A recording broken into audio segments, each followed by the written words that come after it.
The much anticipated MPLAB PICkit 4 is here. We know you're probably eager to get a first look, so let's open up this box to see what's new.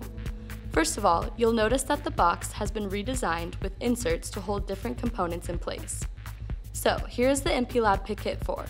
As you can see, it still comes in a plastic case, but it's black with a stainless insert and a red PICkit logo on top.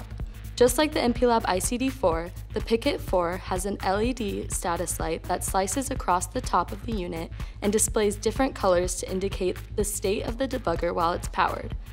On the side of the case, there's a USB connector for connecting your PICkit 4 to your host PC and another connector for connecting it to your target board. The PICkit 4 has a Programmer to Go function. This means it can be powered by the target board, and it has a micro SD card slot where you can insert an SD card containing your project code. You'll see a programming switch is located just under the logo. Just press it to get started programming. What else is inside the box? Here's a USB cable, a printed warranty information card, and some cool PICkit 4 stickers. So why should you get yourself an easy-to-use PICkit 4? It delivers faster programming speeds and more functionality than the PICkit 3, all at the same low price. It will be a great addition to your workbench.